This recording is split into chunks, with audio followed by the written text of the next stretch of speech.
Hey everybody, welcome back to the 22nd episode of Open Source for Business, brought to you by Open Teams. My name is Henry Badri, and today I talked with Javier Perez, the former Director of Product Management at RedHat. In this podcast, we dive deep into what his current role entails as an Open Source Program Strategist at IBM and discuss best practices IBM adopts within their Open Source Program Office.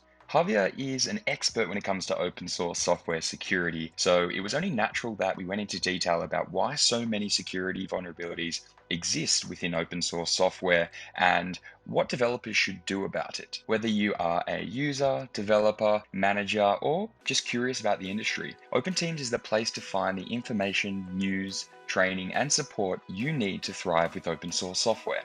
Now that the introductions are out of the way, let's dive in.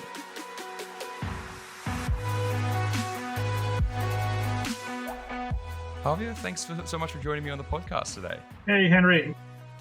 Good to talk to you. Finally, have a chance to have a conversation with you. So yeah, I've been super excited to chat to you. I know that you've led product teams at over 5 different companies, one of them being RedHat, where you were the Director of Product Management for more than 2 years. So can you talk about how your journey went into open source as a product-focused leader so that we can get a better idea of how you actually got here today? Sure. I started working for startups, and I worked for a couple of startups.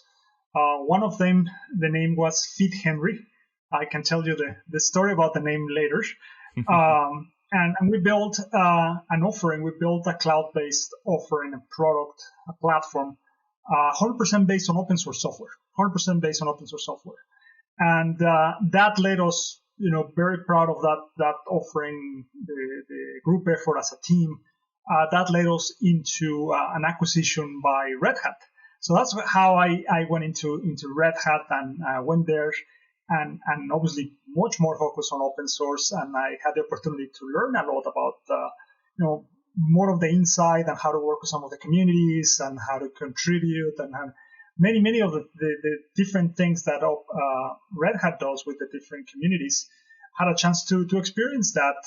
From product management perspective, you have to wear the two hats, and it's always the interesting piece, right? You have to keep promoting the open source, adding more open source software, and at the same time, you have to find a good way to monetize that open source and go from an open source project into a product, right? A commercial offering. That's really interesting. And so what does that phase look like, or what did that look like at Feed Henry and at RedHat? Yeah, we had, one of the models in open source is to go to the cloud, right? So you offer the software, it's out there, it's open, anyone can contribute, and hopefully you start building a good community of users, downstream users, but at the same time also contributors, upstream contributors. But you have to have the balance, right? Obviously, if you are working on as part of a business and it's part of your model, working with open source and having a commercial offering, we went through the route of cloud-based or the hosting, which is, it's a successful model, and many open source projects have gone that way, right? The software is open source, but we charge you a fee for the hosting. You don't have to worry about configuring, setting it up. Maintenance, we take care of that. So we went in with that route. Then at RedHat, we continued that, and it was very interesting on the RedHat side because we also had other products, right? That open source product or projects that we wanted to complement from RedHat's point of view. So we went through a good exercise of moving everything to containers and to obviously OpenShift. Before that, our engineering team did a fantastic job working with containers, for example, when containers were not that known, right? Actually, even before Docker containers and before Kubernetes orchestration. So we were doing some of that work, some of that inspired by the likes of Heroku. Some of you might remember Heroku. And now part of Salesforce. So we were doing a lot of all of that. The same goes for Node.js. We were working with Node.js on the early days, and I remember checking the npm packages and the NPM registry. How many new packages do we have this month? How many new packages a month? And I will go and tell our customers, hey, you see, now we have 10,000 more than last time we spoke about. And I lost count, but obviously now we are in the millions. I believe it's more than 1.2 million packages on NPM, which is just amazing growth. And overall all open source, but NPM specifically for JavaScript and Node.js. That would have been really exciting just to be at the leading edge of that technological revolution, because everyone's using containers today. It's kind of become the industry standard. And when you were at RedHat, how did you see the company evolve through to today? Because I know that you joined in 2014. Yeah. I haven't been there for a few years. 4 or 5 years? But now I'm with IBM, which, RedHat then became part of IBM. So I'm actually working very closely with some of the initiatives there between the two organizations. One of the things that I noticed, obviously, is the growth of OpenShift. When I was there, 4 or 5 years ago, we all knew that was the next big thing. We all knew that, everyone was moving into containers. And one thing is to build your app, host your app on one container or maybe a couple of containers. That's one thing. But for very large workloads, for very large applications, you needed a lot more than that, right? You needed a full orchestration, and you needed to build more kind of enterprise-grade features on top of what you have today. And that was the premise of OpenShift, right? So make Kubernetes more enterprise grade. We add more security features. We add more overall ecosystem around that. So that has been the difference, right? Linux, obviously, Red Hat support for Linux and contributions to the Linux kernel and Linux subsystems, that continues. Red Hat Enterprise Linux, obviously, that will continue to do well. Pretty much everything is Linux nowadays. But the big difference for me has been how much OpenShift has grown in the last 5 years. Just amazing. And since the IBM acquisition, now they have access to all those IBM clients, customers all over the world, right? So even the strategy, the IBM strategy, it's all about hybrid cloud, which is all based on the same, what I call the building blocks, right? The operating system, the containers, the orchestration of containers, the open source storage solutions and integration solutions and runtimes and what we just call middleware. All that stack. It's well said, and it's all based on open source. So those are one of the major differences. Obviously, at a much larger scale nowadays. What's your favorite of the two colors, red or blue? Well, should I say purple now? Purple, yeah. I think that's a good one. You've shifted from red to blue, and I guess now I'd like to shift gears and focus on your time sitting in the area of the blue. So I know that you're currently an open source program strategist at IBM. So what does that role entail? Yeah, it's a very exciting, very interesting role. After 10, 12 years running product management teams responsible leading projects and products, went into this role, which was very, very exciting to me. And it's about promoting open source. IBM being such a large organization, I'm part of the IBM Z organization or Z organization. And it's all about promoting open source. IBM has been in open source for many, many years, more than 20 years, actually for about 20, 21 years just on Linux. But we can track open source way back to the 1950s. Actually, I have a really good presentation when I talk about brief history of open source. And it all started with the mainframes back in 1955, right? And by the way, there's an organization called Share, which started back then and is still around and doing really great stuff. All about promoting sharing software, and actually that's why the name. They say it's what we do. It's not an acronym. It's what we do. We share software and ideas. So my role it's internally is to promote open source internally. There's as you can imagine, different levels of maturity within the teams. Some of them very new to open source, some of them experts, contributors, maintainers of some of the projects, right? So I work with them at the different levels. And externally, I do a lot of advocacy. I'm doing now that we've been still in this pandemic, I've been doing webinars, all the time. I'm supposed to be traveling to different events, but the webinars, blog posts, interviews, podcast, all of this, which I enjoyed very much, and it's all about promoting the work that promoting open source, and also the work that we do at an IBM, promoting open source, including open source for the different platforms, hardware platforms, platforms like the IBM Z and the Linux One and the Power and others. And I definitely know that IBM has been at the forefront of this open source revolution ever since, I think it was 2000s or maybe before. They have always taken it very seriously, and so they've been a leader in that front. I was going to tell you, just as you mentioned that, quick story with Linux, for example. Back in 1999 was the first time that Linux was deployed in a mainframe. Okay. Mainframe, known as a proprietary operating systems, proprietary hardware. Linux was installed there for the first time. And then in 2000, IBM, that was very early on for Linux, IBM made the decision to invest on Linux across all platforms, right? Across all hardware platforms.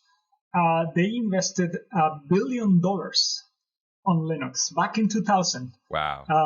With that money, you can buy Super Bowl commercials. Actually, there's one really good that the Linux foundations like to show from time to time. You can buy Super Bowl commercials, but you can also do a lot of investment on the different platforms, right? And you can hire engineers, you can hire developers to work upstream, to work full time on open source projects, including the Linux kernel, including some other subsystems within the Linux. So I found it when I heard about this story, I was like, we have to keep telling this story. This is great, right? And the benefits of that, it's across the board, right? So for every developer that is contributing, that is sending a pull request with an enhancement or a bug fix or a vulnerability fix, that benefits everybody else, including all the different Linux distributions that are out there, right? So it benefits IBM, it benefits the platforms that IBM it's offering, but it benefits everybody else as well.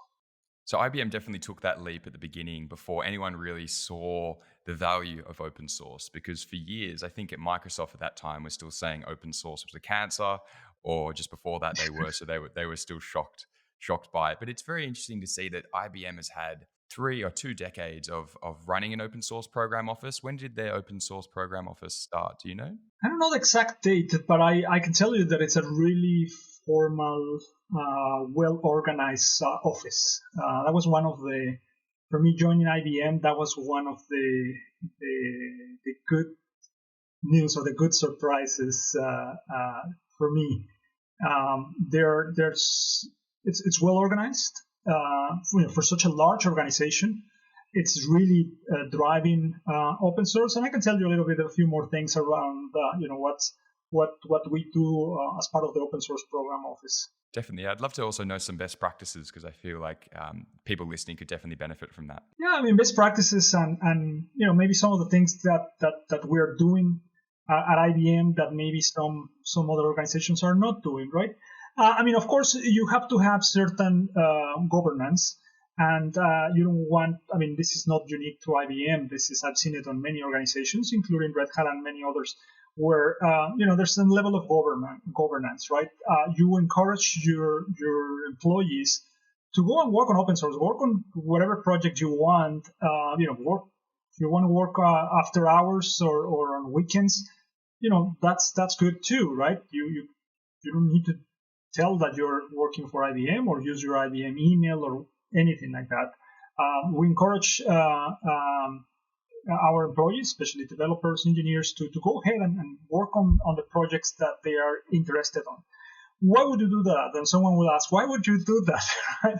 And that's motivational. That's I've seen it for years, right? Engineers, developers that are working on something that is of their interest, that they feel like they're learning and they're feeling that they're doing something good, positive, innovative. They keep themselves motivated, right? They're not going to be working from 9 to 5, just a regular job. They're going to be working more hours. They're going to be working overnight. They're going to work on weekends because that's their becomes a passion, right? So encouraging that culture, it's been great. We have just to mention a couple of things. We have what we call open source dojos for basically bringing the master or the expert, some of the most experienced kind of open source contributors. They go and basically volunteer for a couple of hours a week or maybe an hour a week. Typically, it's done over Slack channel, and anyone can sign in on those hours and ask any questions, right?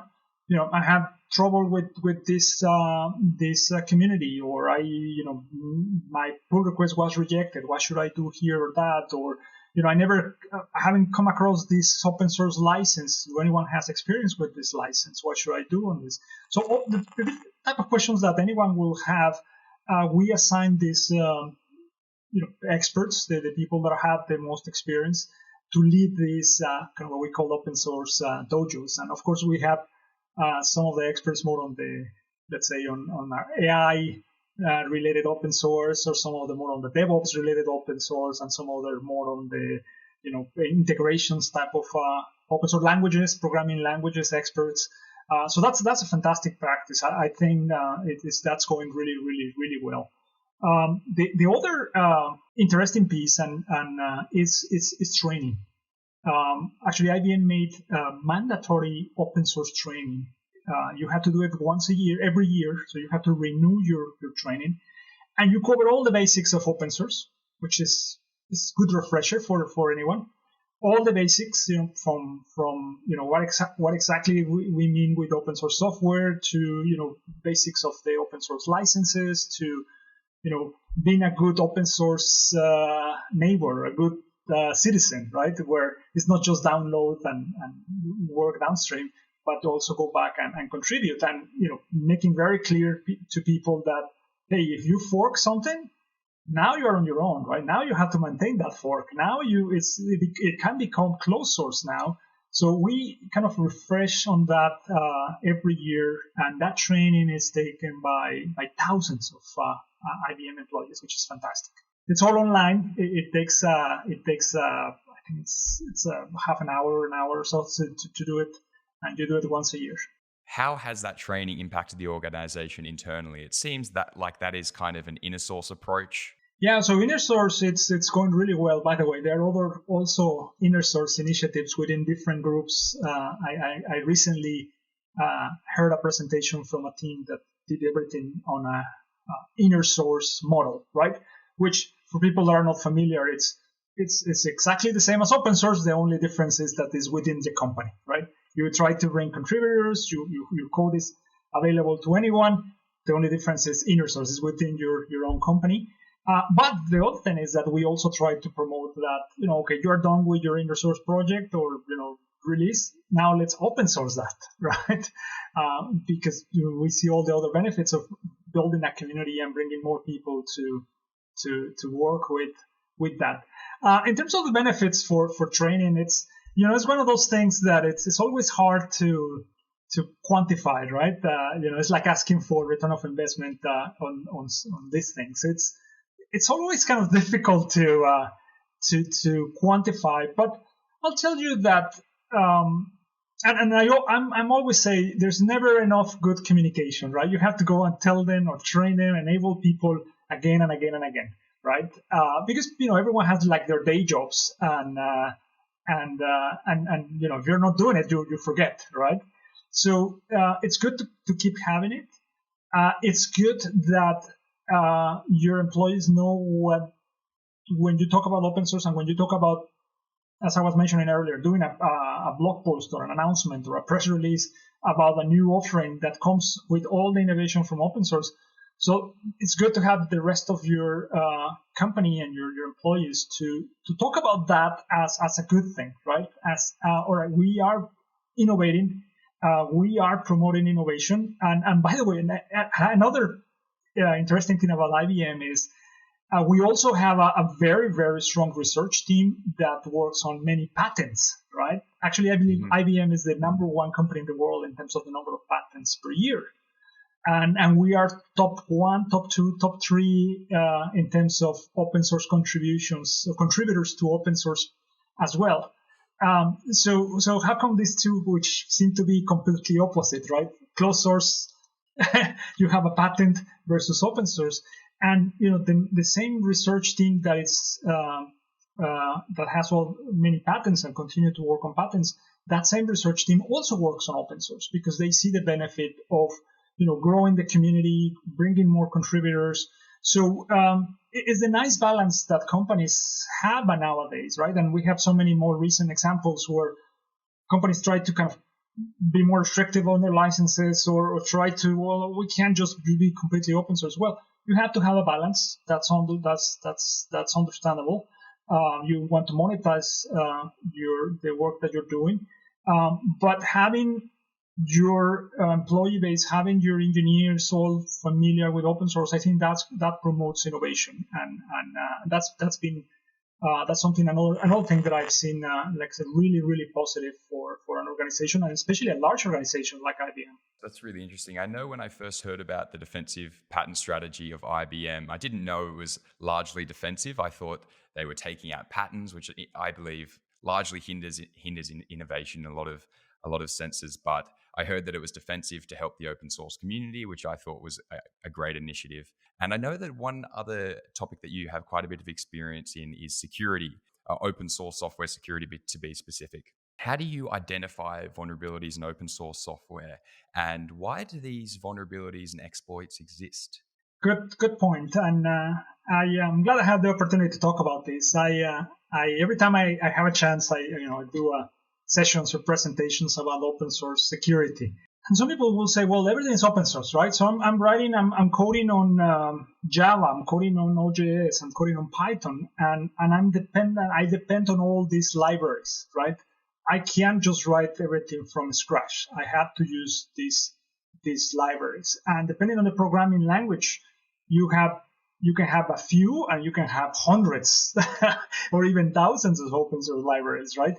And then the beauty of open source is, since you have so many people working on and contributing, the beauty is that one open source project uses other open source project, which uses another open source project, and then you have a chain, right, of all these dependencies, and that's what we call all the library dependencies or transitive libraries. So with all that grow, if you have a vulnerability in one of those dependencies, it affects everything else, right? It could affect thousands. I actually have a really nice image that looks like a star, but it just in a graphic way shows all the dependencies on the libraries and the dependencies on between libraries. So first, why it becomes out of control? I mean, it's not out of control, but it's just you are reusing open source from everybody else, right? That's just the nature of the beast. And the same happens with closed source, by the way, because you also create libraries. And for the most part, on any or most closed source software is using open source libraries, especially the ones that relate to your programming languages, right? And so what happens? There's not especially for the larger projects, right? There's not a single architecture, right? You have many contributors all building, right? So as opposed to have a single architecture and everyone moves in that direction, you can have contributors building, one subsystem, one other functionality, one enhancement.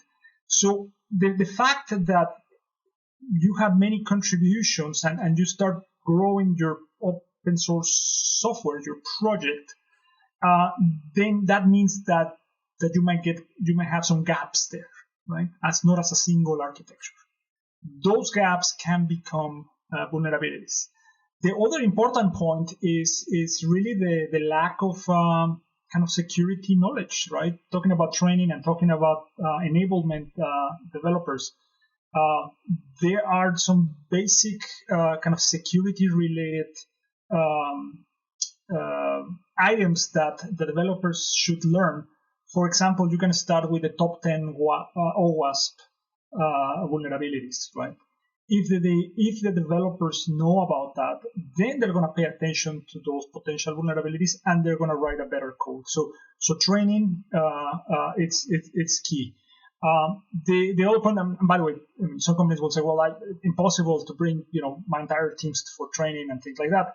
A lot of companies are doing the concept of security champions, right? So you have one person on each team, on each Scrum team, or in any team, and that's your security expert. That's the one that is going to go and review or answer questions around, well, let's make sure that you don't have a scripting, cross-site scripting vulnerability here, or making sure that you don't have a SQL injection or any type of injection into your code.